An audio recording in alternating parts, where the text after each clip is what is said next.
Hello everyone, welcome to my YouTube channel. As I have already told you that I will bring separate lecture of every subject related to the UPSC, such as history, geography, polity, economy, science and tech. So I have already bring one session of Indian economy about inflation, and today here I am going to discuss a very important topic of Indian polity, that is union government. Union government, here I am going to dictate everything related to the union government, which part of the Indian constitution deals with the union government, and from where to where which articles deals with the union government, and the part of the union government like president, vice president, prime minister, central council of minister, and attorney general of India. So that to know everything about related to the union government, just stay with me and watch this video till the end, so that till the end you can get enough knowledge related to the union government. So without further delay, let's start today's discussion. First of all, the article or the part of the Indian constitution which deals with the union government, so that is part 5th of the Indian constitution. Part 5th of the Indian constitution deals with the union government, and article 52 to article 78, article 52 to article 78 in part 5th of the Indian constitution deals with the union government. So the part of the union government, as I have already told you, first one, president, vice president, prime minister, central council of minister, attorney general of India. Let me write everything. That is union government. Union government, the first part of the union government, that is president. Second one, vice president. Third one, prime minister. Fourth one, that is council of minister. And fifth one, that is attorney general of India. Attorney general of India. So here I am going to dictate everything related to the election and tenure, term of office, and removal. So that here I will dictate everything. So let's move ahead. That is our first topic, that is president. President. First of all, I would like to tell you some fact related to the president. President, he is the first citizen of India. President is the first citizen of India. First citizen of India. And second thing, he is the head of the state. He is the head of the state. But one thing noted here, he is the head of the state. Actually, he is nominal head of the state. He is not real head of the state. The real head of the state is the prime minister, and nominal head of the state is the president. I am going to discuss everything, that why he is a nominal head of the state, why he is not a real head of the state, why prime minister is the real head of the state. So to know everything, I am just going to dictate everything further ahead, so that here I am going to dictate only about the president. So article related to the president. First of all, article 52. Article 52 of the Indian constitution deals says that there shall be a president of India. There shall be a president of India. Then after article 52, so yes, 52, then after article 52, article 53. Article 53, what it says, it says that all the executive power of the union shall be exercised by the president, either directly or through officers subordinate to him. Means all the executive power, all the executive power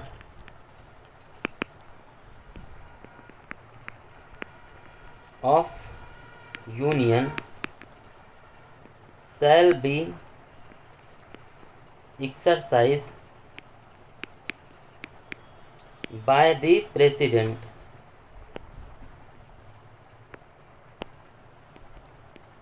By the president. So article 53 gives power to the president that all the executive power of the union shall be exercised by the president. Now article 54, yeah, article 54, it deals with the election of the president. Election of the president.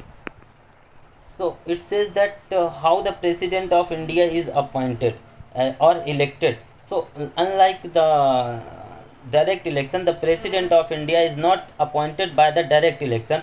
He is appointed by the method of the indirect election. So in his election, who participate? Actually, a electoral college was formed for his election. Electoral college. Electoral college. So president is appointed by the member of the electoral college. Now question arises that who will be the member of this electoral college? So there are three houses which participate in the election of the president. First one, that is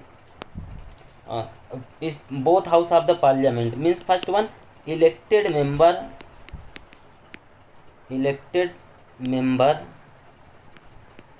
of both house of parliament.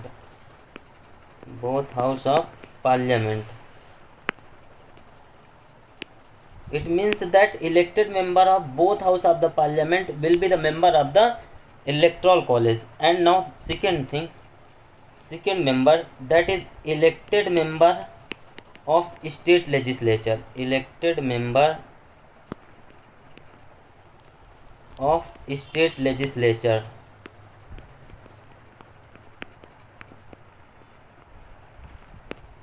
So the second, they will be the second member of the electoral college. Now first one, that is elected member of both house of the parliament, and second one, that is elected member of state legislature, and one more member, that is third member, elected member of legislative assembly of union territory of Delhi and Puducherry. Elected member of union territory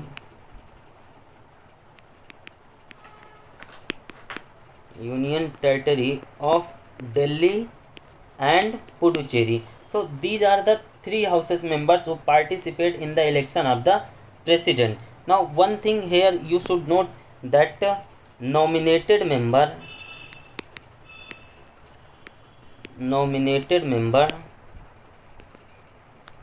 of nominated member of any house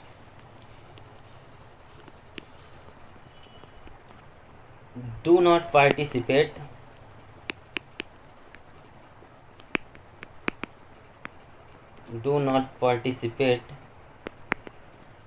in the election of the president. So only the elected member of both house of the parliament and the state legislative assembly and the legislative assembly of union territory participate in the election of the president, but they do not participate, the nominated member of any house of the parliament do not participate. Here you must focus on the word do not, means nominated member of any house of the parliament or state legislature or the union territory of Delhi and Puducherry do not participate in the election of the president. Now let's move to the next article, that is article 55.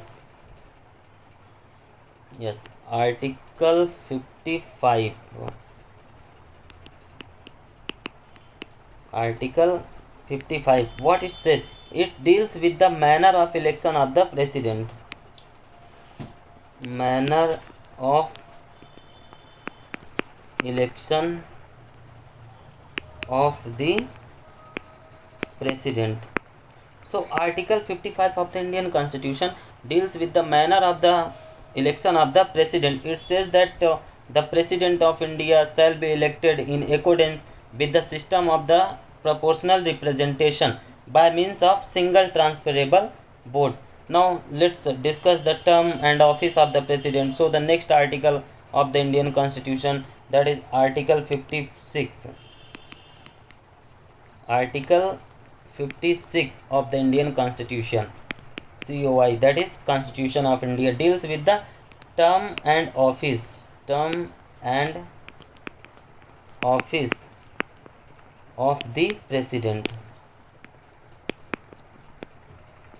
So Article 56 of the Indian Constitution deals with the term of the office of the president.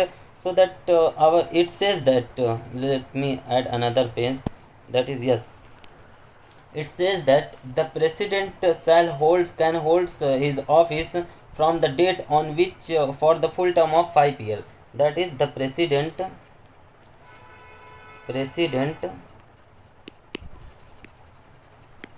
hold his office for the full term of 5 years. That is, the president hold his office for the full term of 5 years. This 5 year is to be calculated from the date on which the president assumed the charges of his office, and he can resign from his office at any time by addressing a resignation letter to the vice president. So here you must focus that the president submit his resignation letter to the vice president. So yes, president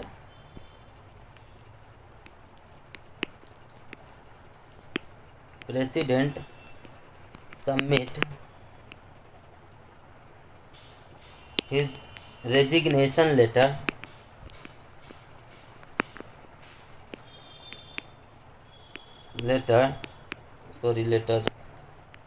his resignation letter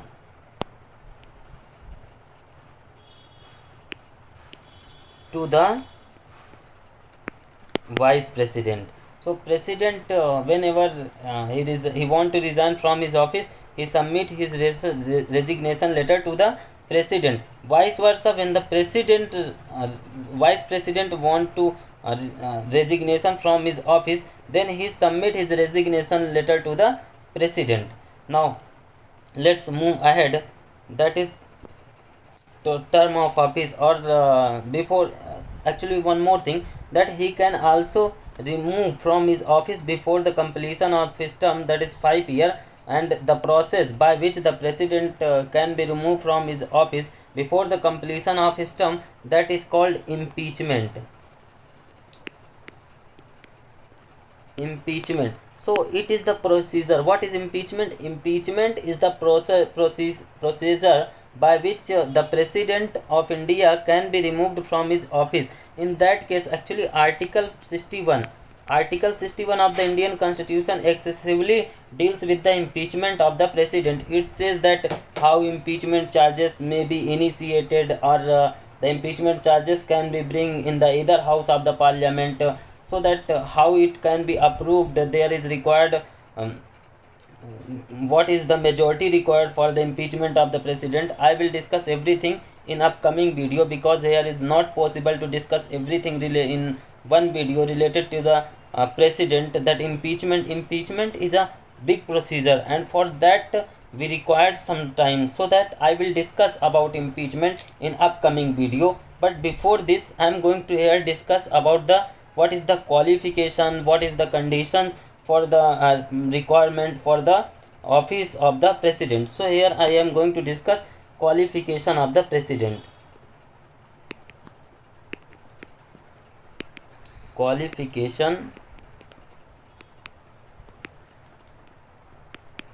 of the president. What should be the qualification for the appointment of the president or the election of the president? How a candidate can participate in the election of the president? Which type of criteria suggested by the inscribed in the constitution? So there are three criteria. Are the qualification. There are, let me erase this one. Yes, there are three there are three qualifications required for the president. Required for the president. I am going to discuss one by one, just move to ahead, and over there I will discuss everything. Now first qualification I am going to discuss. First one, that is he must be the citizen of India. First thing that oh sorry, yes, first thing that he must be the citizen of India. First qualification, that he must be citizen of India. And second qualification, that is he should have completed 35 year of age. He should have completed 35 year of age. So first qualification, that is he must be the citizen of India, and second qualification, that he should have completed 35 year of age. And now last condition, that last qualification, that is he should have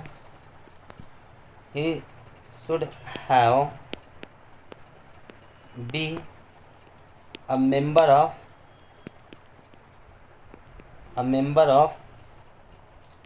Lok Sabha. It means what? He should have be qualified member. Sorry, qualified member. He should have be a qualified member of the election of the Lok Sabha. Actually here everything I can't write over here, because it is also not possible for me to write everything over here, because if there is a digital board, then it will not create problem for me. I will bring slide, and with the help of that slide I can dictate everything. Here I am writing everything with myself, so it create a little bit difficulty for me, so that I can't write over here everything. Just try to catch my word, what I am trying to say. That third qualification, what? He should have be a qualified member of election of the Lok Sabha. So let's discuss every qualification, that is three qualification, by one by one. That is first one, what I have explained, that first qualification, that is he must be a citizen of India. And second thing, that is he should have be completed 35 year of age. And third thing, that is he should be a qualified member for the election of the Lok Sabha. He should be a qualified member for the election of the Lok Sabha. And apart from this, there are also some qualification, like the candidate which want to participate in the election of the office of the president, he must be subscribed by 50 electoral as proposers, and 50 electorals as second year, and 50 electoral as second year. So these are also the qualification mentioned in the constitution. Now after that let's move ahead. That is, now let's move to ahead, that is conditions of the president's office. Condition of the president office. So our constitution lays down the following conditions to be hold the office of the president. So there are basically 5 conditions are mentioned in the constitution. So let's discuss one by one. First condition, that is he should not be a member of any state any house of the parliament or any state legislature. If any such person is going to be hold the office of the president, then he must vacate his seat in the house from the date on which he is going to assume the charge his office.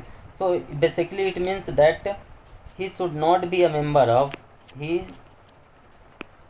should not be a member of any house of parliament, or state legislature. It means, basically it means that the president should not be a member of any house of the parliament or any state legislature. In case of parliament, he should not be the member of the Lok Sabha, either he should not be the member of either Lok Sabha or the Rajya Sabha. Similarly, in case of the state legislature, he should not be the member of legislative assembly of a state or legislative council of a state, so that he should not be a member of any state, any house of the parliament or any state legislature. If any such person is going to be appointed as the president, then he must be vacant his seat. He must be vacant his seat.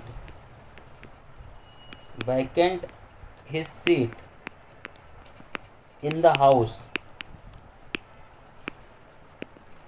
from the date on which he assumed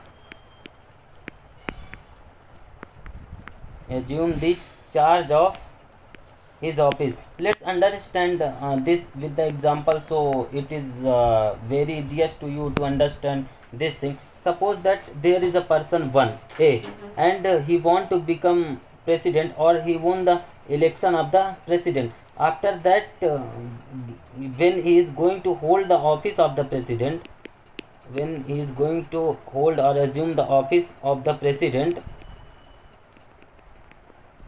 till then he should not be a member of either house of the parliament or any state legislature. If any such person is going to be hold the office of the president or the president, then he must be resigned from his office, that is any house of the parliament or any state legislature, from the date on which he is going to assume the charge of his office or the president's office. Now, second qualification, that is he should not hold any office of profit. Second qualification, that is he should not hold any office of profit.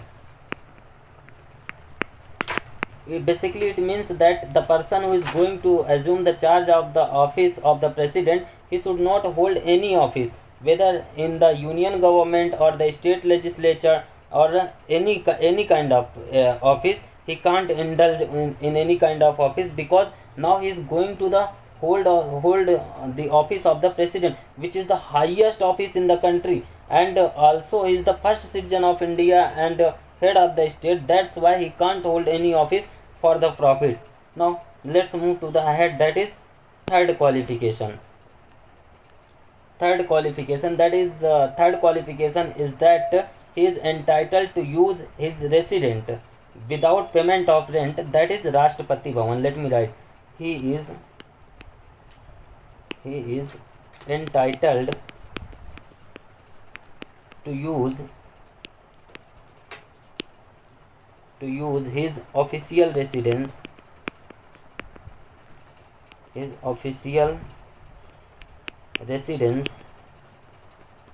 without payment of rent.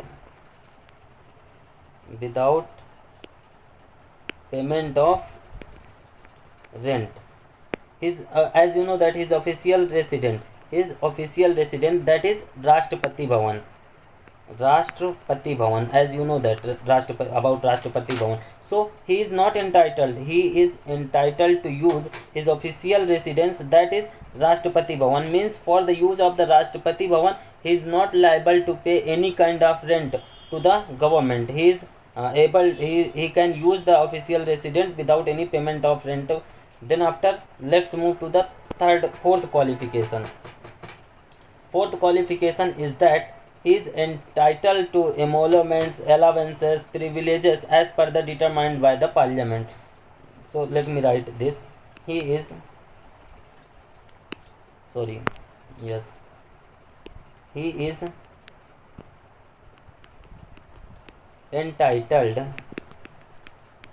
entitled to allowances,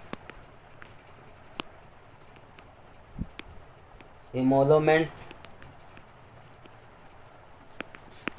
and privileges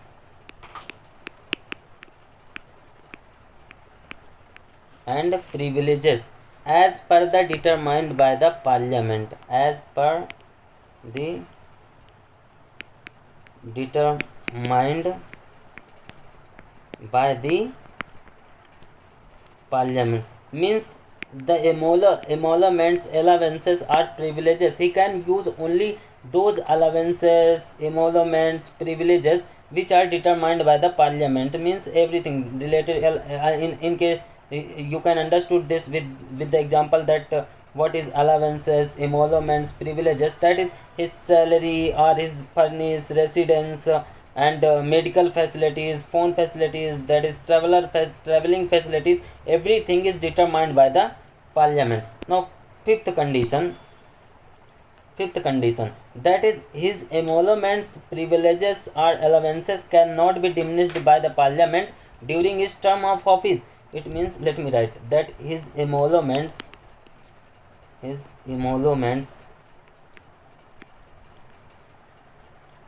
means allowances cannot, just focus on the word cannot, diminished by the parliament during his term of office.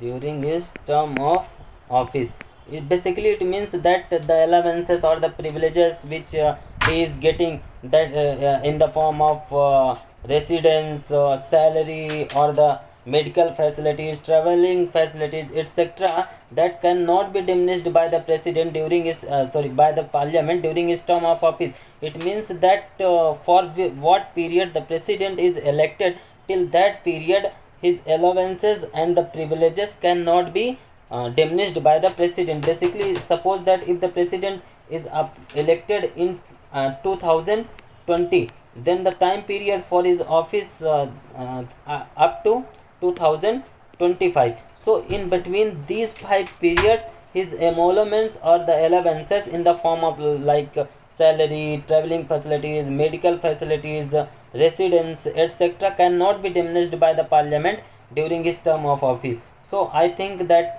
you have clearly understood everything. Now here I am going to discuss some more thing related to the president, but I just want to tell you about the topic which I am going to discuss in my upcoming video. So just I want to make you familiar related to that topic, so in my upcoming video you can easily understood those topic. So let me write each topic. That first one I am going to discuss over here: power of the president. Power of the president.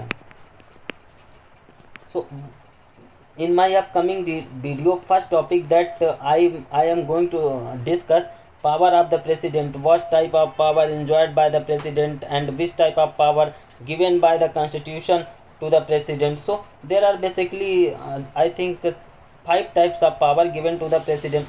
First one: executive power, legislative power, judicial power, military power, diplomatic power, emergency power. There are many types of power given in the constitution, and most importantly, that is veto power to the president. And one more thing, the ordinance power of the president. So everything I am going to dictate related to the power of the president, so you can easily understood what is the function of the president. Because with the after studying about the power of the president, you can easily to know that what are the function of the president. Because power and function, these words are most likely to same in case of the constitution. So thanks for listening me till here, and just do not forget to subscribe this channel, so that it will provide more motivation to me, so that I can make more efforts to bring the videos and lecture sessions, so that for related to every subject,